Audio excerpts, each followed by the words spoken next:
Salut et bienvenue sur Petite Pouce, le podcast qui allie marketing et développement personnel. Je m'appelle Éléonore et j'ai créé ce podcast pour t'aider à développer ton business grâce à un marketing humain et sincère. Avec ce podcast, j'ai envie de te montrer que le marketing, c'est loin d'être des techniques intrusives pour forcer la vente. Je t'y partage ma vision du marketing et te donne les clés pour que tu puisses te créer une communication puissante et alignée avec toi et ton business. Et comme je suis passionnée de développement personnel, je te partagerai également les réflexions, clés et astuces que j'apprends chaque jour pour t'aider à évoluer et vivre ta meilleure vie.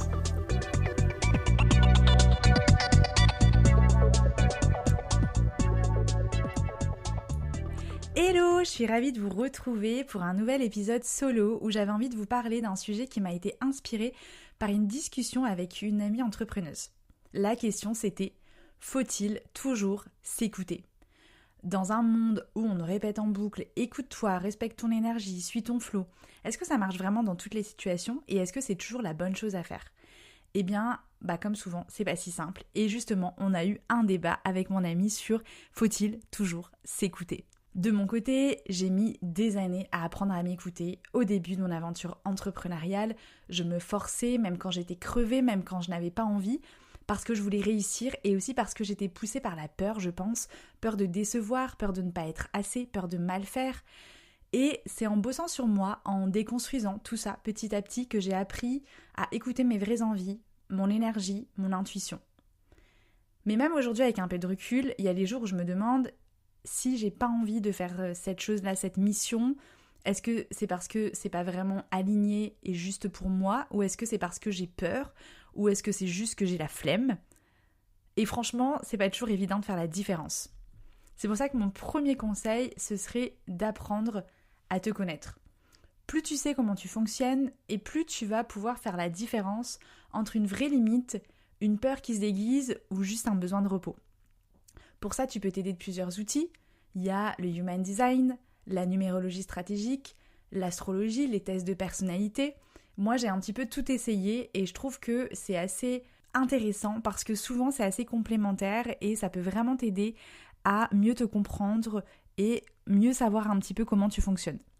Par exemple, moi, en Human Design, je suis ce qu'on appelle une personne qui prend ses décisions avec les tripes et du coup, quand c'est un vrai oui, je le sens physiquement, c'est viscéral. Et si j'ai un non mental, mais que mon corps me dit oui, en fait, je sais maintenant que c'est souvent la peur qui va parler dans ma tête. Donc c'est super important d'apprendre à te connaître vraiment, parce que c'est ça qui va te permettre de faire la différence entre un besoin profond, une peur déguisée ou juste la flemme. Et du coup, tu pourras savoir s'il faut que tu t'écoutes ou non, ou s'il faut que tu donnes un bon coup de pied au derrière pour avancer sur ce projet. Alors, quand est-ce qu'il faut s'écouter et quand est-ce qu'il faut se forcer un petit peu ? Et encore une fois, ça dépend. En gros, si ton corps te dit stop, que t'es au bout du rouleau, que t'as vraiment zéro énergie, en fait, si tu te forces, ce sera sûrement contre-productif, tu vas pas être très performant, ni épanoui, ni utile à qui ou à quoi que ce soit. Mais si tu sens que t'es juste un peu en dehors de ta zone de confort, que ça te fait flipper, que dans le fond, il y a un oui, mais qu'il y a le non qui vient plutôt de ton cerveau, de la peur, à ce moment-là, je te dirais que te forcer un petit peu sera bénéfique pour toi. En gros, c'est un équilibre à trouver et c'est pour ça qu'il faut savoir faire le tri entre tes sensations, tes pensées et tes conditionnements, tes croyances. Et c'est vrai que c'est super compliqué à faire. C'est un travail de toute une vie, je pense, d'apprendre à mieux se connaître, d'apprendre à mieux se comprendre. Et je t'invite vraiment à faire ce travail parce que apprendre à mieux se connaître, c'est aussi ce qui va te permettre de prendre les bonnes décisions, de faire les bons choix pour toi et de savoir à quel moment en fait c'est une peur, à quel moment c'est un besoin réel et à quel moment c'est juste la flemme. Je te partage un exemple concret. J'ai une formation prévue avec un client, mais le jour J, je suis fatiguée. Si j'ai juste mal dormi, eh bien je bois un café, je respire un bon coup et je vais assurer ma formation. Si je suis épuisée parce que j'ai la crève ou que je sens que j'ai vraiment besoin de repos, et bien en fait peut-être qu'il vaut mieux annuler pour préserver de 1 la qualité de ce que tu vas offrir à ton client, mais aussi pour te préserver toi. Parce que quand tu es entrepreneur, tu es ton business. En gros, si toi tu vas pas bien, et ben forcément ton business n'ira pas bien non plus.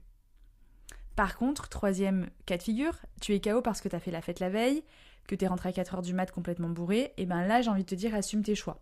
Donc motive-toi, lève-toi, t'y vas parce que la fiabilité c'est quand même une valeur importante, enfin en tout cas à mes yeux, après à toi de voir quelles sont les valeurs qui sont importantes ou pas pour toi.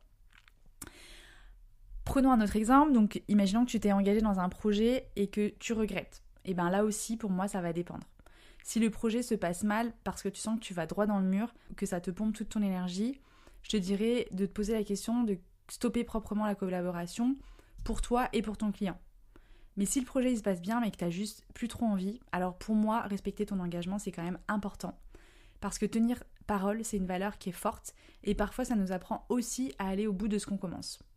En gros, tu l'auras compris, il n'y a pas de réponse magique. Ce qui compte, c'est d'apprendre à te connaître profondément, d'identifier tes vraies limites, tes peurs et tes envies, de respecter tes valeurs et celles des autres, et surtout de faire des choix qui sont justes pour toi et pas juste confortables.